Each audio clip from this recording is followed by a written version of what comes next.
Yes. During your presentation? I basically use those 2 sessions that we do in January and in July as just a reference. But so these 2 meetings that we have, all the heads come from all the different countries, and they come a long way, from Chile, from Peru, from Argentina, India. So they come. They don't just come for the day. They come for like 5-6 days before to do some work, meetings, and then do the presentation, and then they leave the following day. But I always come the night before. And I'm sort of fresh. And these guys have had this, if you like the example you said about casting 3-4 times a day, they would have many meetings and many discussions, and they're sort of warm, they're hot, you know? And I come still cold, you know? So maybe I should go 3-4 days before and be part of those meetings, because during the meetings you have to explain each country. It's like a mini presentation that you have to do in smaller groups. So if you do that, and you do that for maybe 4 or 5 hours across 2-3 days, then when you come to the real presentation, probably you'll be like, who's this shit? I've been doing it for 3-4 days now. Well, you have 2 things. You have to think. Imagine, this is why I shouldn't teach too many classes in one day, and this is why I have to sleep and go to yoga. Because when you say something to me, I've immediately got the answer. Yeah. If I was like going out drinking last night and had 5 classes already today, I'd be like, let's just read this shit. No, I always have this. This is another thing. I always have this shit so that I have this to fall back on. Yeah. So if you have your PowerPoint and your little cards here ready and all the stuff you can fall back on, that means that even if you had a big dinner the night before and it's something in your stomach's not good, you can fall back on this. Yeah. No, this is your plan B. Your plan B. Yeah, sure. And even if it's not going to be all the jokes and the Obama shit, you get it done, yeah? Sure. So it's a good idea to have your safety net. Yeah. No, so that when you jump out the airplane, you've got the other parachute. No, but you have to think that imagine you're an actor and you're on the theatre for the first night. You're going to be nervous. No, it's the first night, you don't know if you know the words, and it's going to be bad.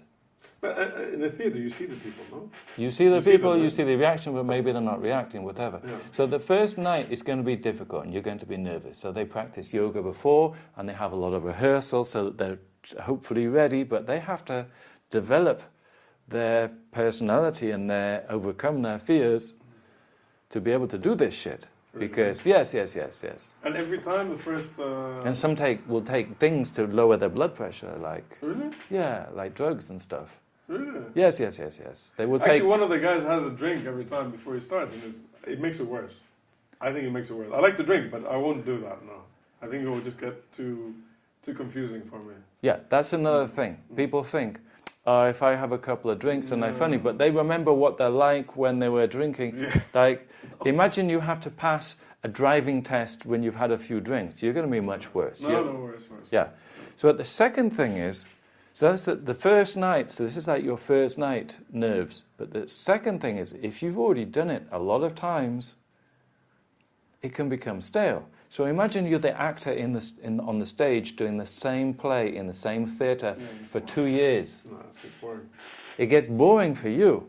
And a lot of people watch it more than once, maybe. Yeah. And they come back and say, look at him, he's going to say this next time. Yeah. So what I say is you have to say, no, I'm not going to do this sentence this way.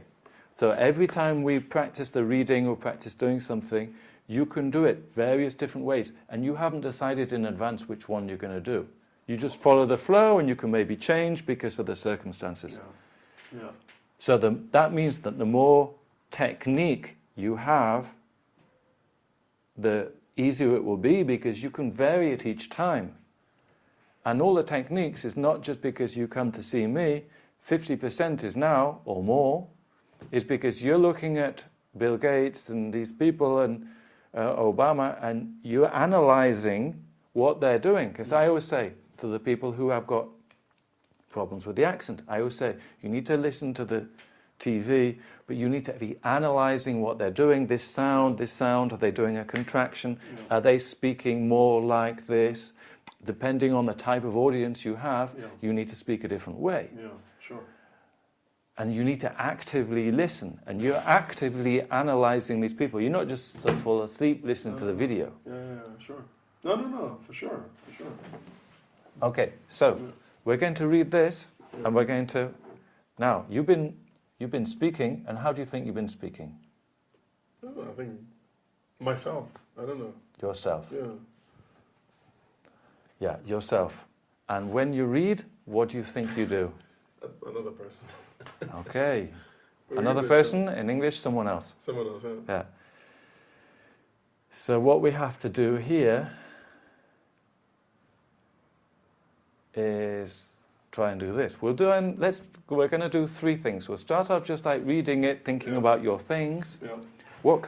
And then we'll do some specific exercises with this text. If we don't finish it, don't worry, I'll send it to you and you can read it at home. It's just to work off. Some people like to feel that they've got something and they take this home, but it's actually good because it's kind of structured and it has all these points with the different things. So it can give you some structure. What issues were we talking about when you were reading last week? The same pace.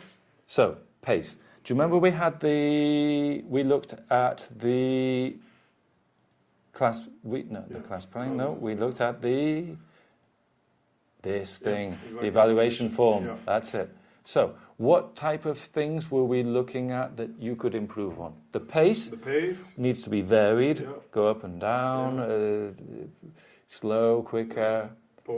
Pausing.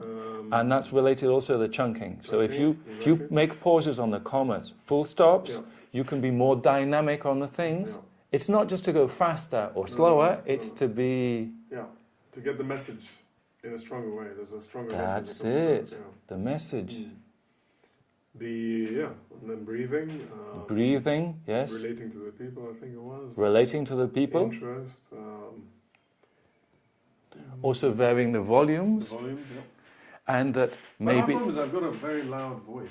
You've got a good... Yeah, but it's quite loud. Diaphragm. Especially when you're on the microphone, it's like, whoa. It's like, so you automatically want to do like a lower voice, but it becomes too low.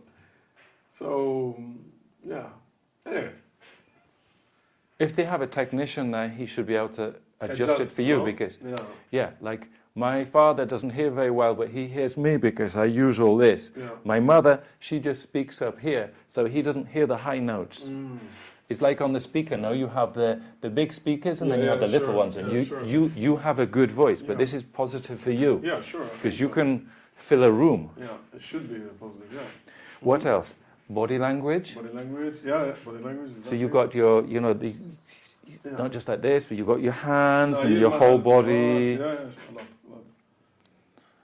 Also the use of humour, personality, eye contact. Exactly. Not just looking at the script. No, eye contact.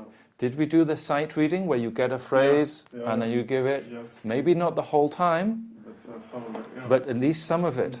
No? Then we've got the different voices and shit, but we'll look at that in a second. Okay, so 1 second.